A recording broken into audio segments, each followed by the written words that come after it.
Is it just me, or have FNAF fans always had an interesting relationship with dates? And no, I'm not talking about the romantic ones, even if the film seemed to be leaning into some Olive Garden dinner dates, but there's no time for bread bowls, my Freddles, because we are diving into the deepest bread bowl of all, the date of one of the most important events in Five Nights at Freddy's, the missing children's incident. And I think you'll be surprised by the pepperoni we end up finding, because it may change our understanding of the bread we already knew forever.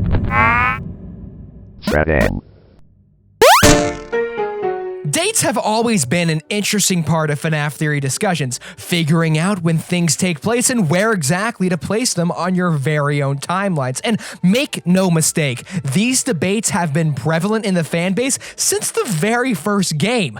If you'll remember, game theory extensively talked about when the first game took place, using the check given to you for completing your week, and fell on the year 1993. Now, the way he got to the conclusion of the specific year is dubious, to say the least, but since the community has adopted it and Scott has said that we've solved FNAF 1, I think it's fair to say that this 1993 date is correct. However, there is one date game theory never solved, and that was the date of the MCI.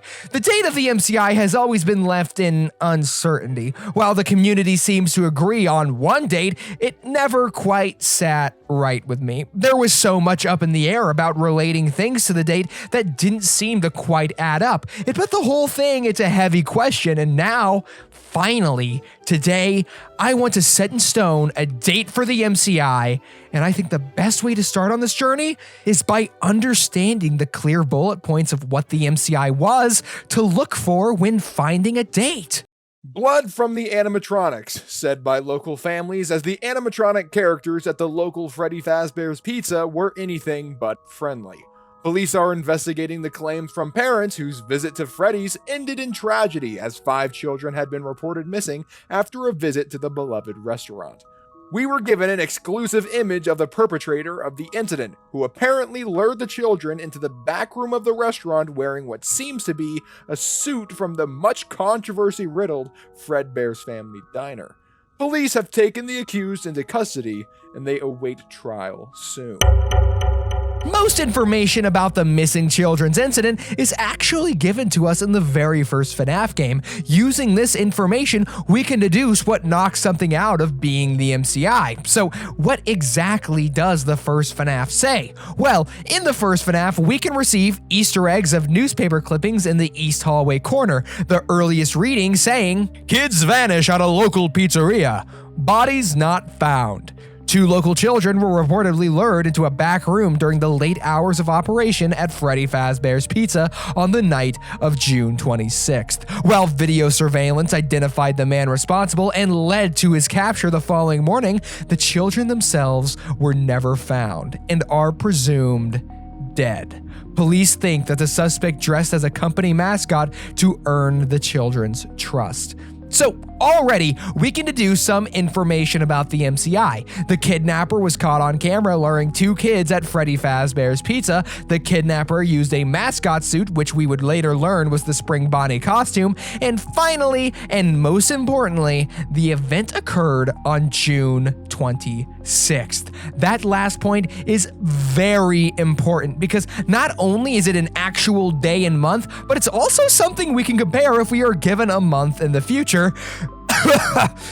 Foreshadowing. Furthermore, other newspaper clippings give us more information about the crime. We learn that 3 more kids are attached to the killing, bringing the total of confirmed victims to 5, and that the bodies were likely hidden in the animatronics. We also learn that the location the MCI occurred at struggled to stay in business years after the tragedy, meaning it had to have stayed open for at least a few years after the event. We also have to keep in mind that this location had to have a year to look for buyers after many years. So that gives us even more to look for when finding a prospective date. But where can we even start searching for years? Well, that's when I point us towards The Silver Eyes. The Silver Eyes released on December 17th, 2015, only months after the release of Fnaf 4. While Scott told the community that these books existed in their own separate canonicity to the games, they can be used to better understand the world of the games. The Silver Eyes would introduce us to characters and concepts that would later be adapted into the mainline game series. Hell, it's where we got the name for our central antagonist, William Afton. But despite this, it's important to know that not everything from these books were adopted over, including the book's main team of protagonists. In fact, the main character, Charlotte Emily, was the only protagonist to be adapted into the games as the puppet. But what about the MCI? Well, this book actually gives us some information about the incident, which we can compare to our little checklist. The Silver Eyes tells us the bodies were never found and William was never charged. Quote from the book, but there had been no evidence, there had been no bodies, and so there could be no charge. William Afton had left town and there was nothing to stop him. This lines up with what we're told in the games. William Afton hid the bodies in the animatronics and they were never found. However, in the games, William was actually charged for the crime. In the newspaper, 5 children now reported missing, suspect convicted, it states, while the suspect has been charged, the bodies themselves were never found. Right there, it tells us about the charge, making this quote from the Silver Eyes have one thing that lines up and one thing that doesn't. We learn that the MCI took place over the course of months, with the final child, Michael Brooks, being kidnapped in July. You'll remember that the Fnaf 1 newspaper clipping said that the kidnapping all occurred in one night on June 26th.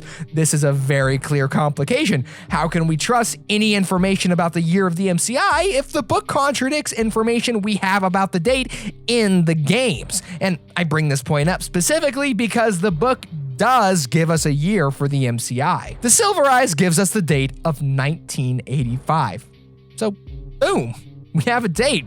Theory over, right? Well, no, not actually. While it is true, these books do give us a date, there's only one itsy bitsy giant problem with it. Nothing else here lines up. Literally, the only things in these novels that share with the games is the name of some of the kids. Looking at you, Cassidy, along with William hiding the bodies. Other than that, not much actually lines up. So how am I supposed to believe that this year does?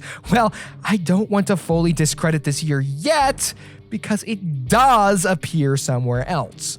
In the story you might know very well, Into the Pit. Into the Pit was released on December 26th, 2019, along with 2 other stories as the first installment in the anthology series Fazbear Frights. Important to note is that a month after the release of Fazbear Frights, Scott Cawthon released a post to Reddit about it in which he stated, "Let me at least say this. Future games will look forward, but look to the novels to fill in some of the blanks to the past." And before you start talking about the Silver Eyes, he would then clarify he was talking about Frights. Not even to mention that Scott then said some Fright stories would be directly connected to the games. It's safe to say that Frights was going to tell us something. The problem was figuring out what was saying something and what wasn't. And while on the surface level, Into the Pit seems like it would be saying something, I'm gonna argue that it wasn't. Let me explain. But before we can get into the surface cheese of this Red Bull, I'd like to say thank you to you guys. Don't worry, I'll keep this quick. I deeply appreciate the growth you've all brought to my channel, and the fact that I'm so close to 10,000 is honestly heartwarming. So thank you, all of you. Now let's go into the pit.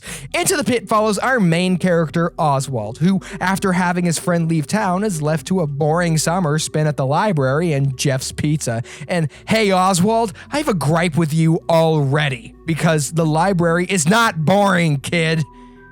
Suck it up. But whatever. Oswald, after getting bored of the monotony of daily life, decides one day to hide from his dad in a ball pit that magically transport him to Freddy Fazbear's Pizza. And here is where we yet again get a year. The same year from the Silver Eyes, 1985. 5. Boom again, right? Well, let's look a little closer. Throughout the story, we are introduced to the Yellow Rabbit, basically a monstrous version of William Afton. This monster watches over Oswald before eventually causing the MCI, and here is where the problems come in. First of all, the way the MCI happens in the story is completely different to any version of the MCI, and this is where we again refer to our checklist. Into the Pit tells us that Oswald has to follow the Yellow Rabbit down a hallway to a party room where the bodies are held. If you remember correctly, the MCI in the games happened in a back room. Definitely not a party room. Furthermore, Oswald describes there as being half a dozen kids. Something there definitely wasn't. Remember, in total, only 5 kids were linked to the missing children's incident. 5. Remember that. Well, maybe these differences are there because this is only a memory of the MCI, is what I hear you saying, and that's when I say that doesn't make too much sense. Neither does the idea that Eleanor altered this memory herself, because either way, why would that happen? There's no reason the memory of the MCI would have the kids be in a different room. Remember, we have camera footage of William taking them to the back room. So for all intents and purposes, the memory of this event should have them there, and the agony of their deaths should remember that. I mean, they were there.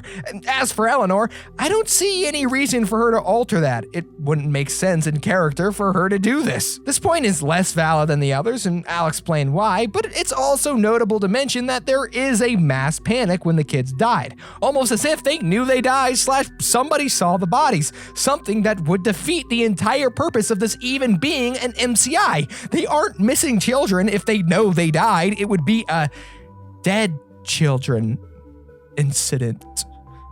Oh God. But you could explain this as being an altered memory. That would make sense. The MCI did indeed incite a panic because parents had missing children. It just didn't happen on the day of the MCI. But maybe an agonizing memory of the event would work. But even then, you have to create excuses for this version of the MCI to work when really it doesn't. That's the problem with Into the Pit. Everything in the story seems to go against what we already knew about the MCI, especially with there being 6 victims too. So if this story wasn't meant to give us lore drops about the games, then what is it here to do? Well, I believe this story was mainly supposed to set up the Stitch Wraith Stingers. This story becomes very important to the concepts of the Stingers, and the likelihood this 6th victim in the MCI was Andrew seems like a pretty darn good bet. So there you go. Into the Pit is a setup for the events and frights, and less one to be used for the games. Remember, Scott said some stories explicitly don't happen in the games.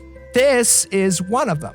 Now, I know there are 2 other adaptations of Into the Pit, but neither of those are close to canon either.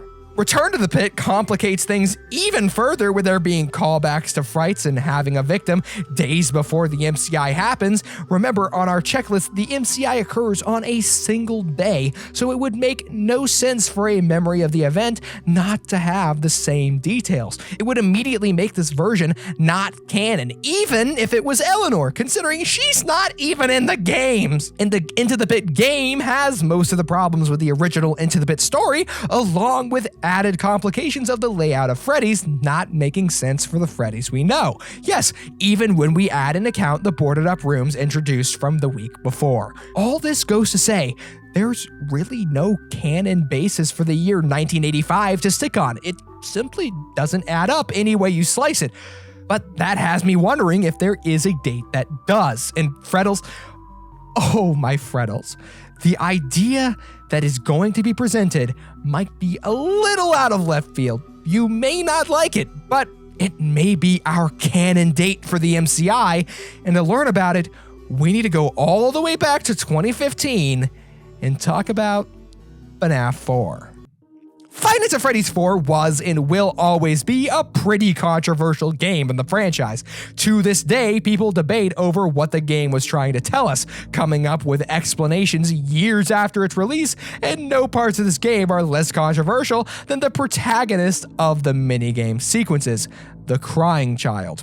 At the end of every night in FNAF 4, you are shown more and more of the story of the crying child before his ultimate demise in the Bite of 83. But throughout the build up to this event, various characters talk to our crying boy and drop some interesting hints about the series. Our first hint as to what is going on comes in the very first minigame. While crying child is trapped in his room being tormented by his brother, we get an interesting dialogue drop from the crying child after hovering over his plushies.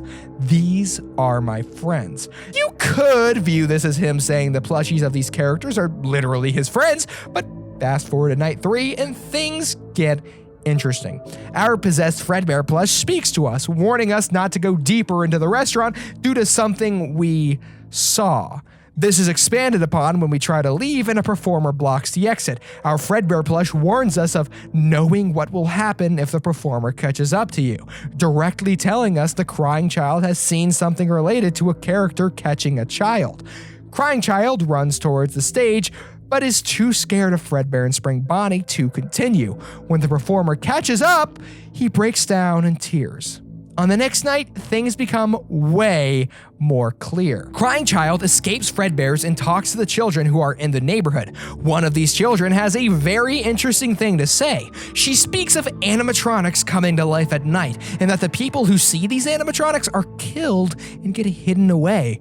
Of course, we know what this is referring to because we've seen this ourselves before. Remember in Five Nights at Freddy's 1 when you're jump scared and get sent to static? Well, right after that static is you being hidden away in a suit.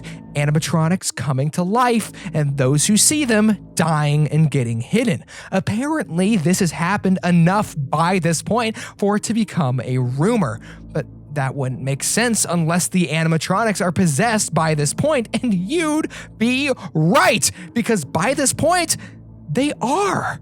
I'm telling you, what the crying child saw was the MCI. Need more evidence? Okay. On night 4, the day before the death of the crying child, we get an interesting scene. The crying child locked in a room with animatronic parts, but why? What is this trying to show us other than that the Foxy Bro has ramped up his cruel pranks? We already know the crying child is afraid of the mascots. Well, let's take a better look at our surroundings. We are trapped in a back room with Fredbear's mascots' suits. And remember our checklist. The MCI was lured to a back room with a Spring Bonnie suit. We are being shown this because this is where Crying Child's fear spawned from. The witnessing of a kid being lured to the back room and murdered. A witnessing that led to his fear, an event recent enough for the Crying Child to still be violently traumatized by thoughts of it. Yes, I'm saying the MCI occurred on June 26th, 1983, happening months before FNAF 4, which takes place in October. I say October due to the repeated Halloween imagery around this game, there being a Halloween mode, and of course Fall Fest 83 and Curse of Dreadbear, a Halloween DLC that is very clearly themed around FNAF 4. But I even have an added layer of tragedy to this whole thing. Remember those plushies, his friends? Well, I believe we're being told Crying Child was friends with these characters when they were little children playing with him at Freddy Fazbear's Pizza. Crying Child was friends with the missing children. This is why this is all so personal to him. He saw the murder of one of his friends, and I think we know who. Cassidy. I always found it strange that the plush would talk as if it had intimate knowledge of what Crying Child saw, why it would know exactly what happened, and that, my friends, is because this possessed plush is possessed by no other than our very own Cassidy, the one whose murder was witnessed by the Crying Child and the one that tried to prevent him from succumbing to a similar fate. But I know what you guys might be saying. Well, maybe what Crying Child saw was something innocent turned evil. I mean, Scott did put a major clue for solving this game's story, as what's seen in the shadows is easily misunderstood in the mind of a child. Well, that's when I bring in a very special guest to explain this very quote. Hello, Freddles. Big thanks to FREDD'N for allowing me to come on to support Peak. Now, what I'm addressing today is something that's commonly brought up in opposition to MCI 83, or really by victims seeing anything violent, and it's a line revealed by Scott on Fnaf.com as a hint to matpat. Is seen in the shadows is easily misunderstood in the mind of a child. This line is commonly believed to indicate that crying child didn't see anything really bad, like a murder, but rather a nothing burger he interpreted as worse than it actually is, like Afton putting a suit on someone. But there's a big issue here. Nothing in the line actually hints at that. In fact, what about the entire line implies he saw something innocent? All it says is he misunderstood something in the shadows. And we know FNAF 4 has a focus on the idea of the mind and perspective of a child. So what actually stops this from being about a murder? Think about it for a moment. If you went to Disneyland as a 7-year-old and after hours saw a man in a Mickey Mouse suit kill a kid, you might in your childish mind think it was actually Mickey Mouse who killed that kid, even though it was just a man in a Mickey Mouse suit. The same would apply to the crying child. If he were to see the MCI, he would mistake the murders as being done by Fredbear, the character, and not the man in Fredbear. Likewise, the ghosts in FNAF do a similar thing.